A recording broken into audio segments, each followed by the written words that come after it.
बहुत कम लोग जानते हैं कि भगवान श्री राम के बाद अयोध्या का अगला राजा कौन बना, क्योंकि रामायण की मुख्य कथा श्री राम के जीवन पर केंद्रित रहती है और लोगों को यह नहीं पता चलता कि उनके बाद रघुवंश में क्या हुआ। असल में जब भगवान श्री राम ने अपना पृथ्वी अवतार पूरा किया और अयोध्या का शासन सौंपने का समय आया, तब राजगद्दी अपने पुत्र कुश को दी गई। कुश को बचपन से ही मर्यादा, नीति और प्रजा पालन का प्रशिक्षण मिला था, इसलिए वे राम की ही तरह न्यायप्रिय, विनम्र और वीर राजा बने।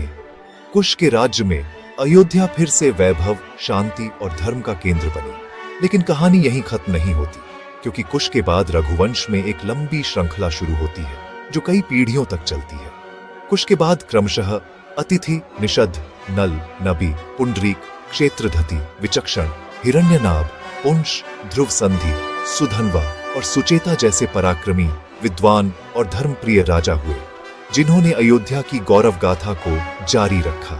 इन राजाओं में हिरण्यनाभ विशेष रूप से प्रसिद्ध हैं, क्योंकि वे सांख्य योग के महान आचार्य माने जाते हैं और उनके समय में अयोध्या ज्ञान, धर्म और तपस्या का केंद्र बन गई थी। रघुवंश की यह श्रृंखला केवल कुछ पीढ़ियों तक सीमित नहीं रही, बल्कि लगभग 60 से 70 पीढ़ियों तक चली, जिससे यह सिद्ध होता है कि श्री राम का वंश त्रेता युग से लेकर द्वापर के अंतिम चरण तक जीवित रहा।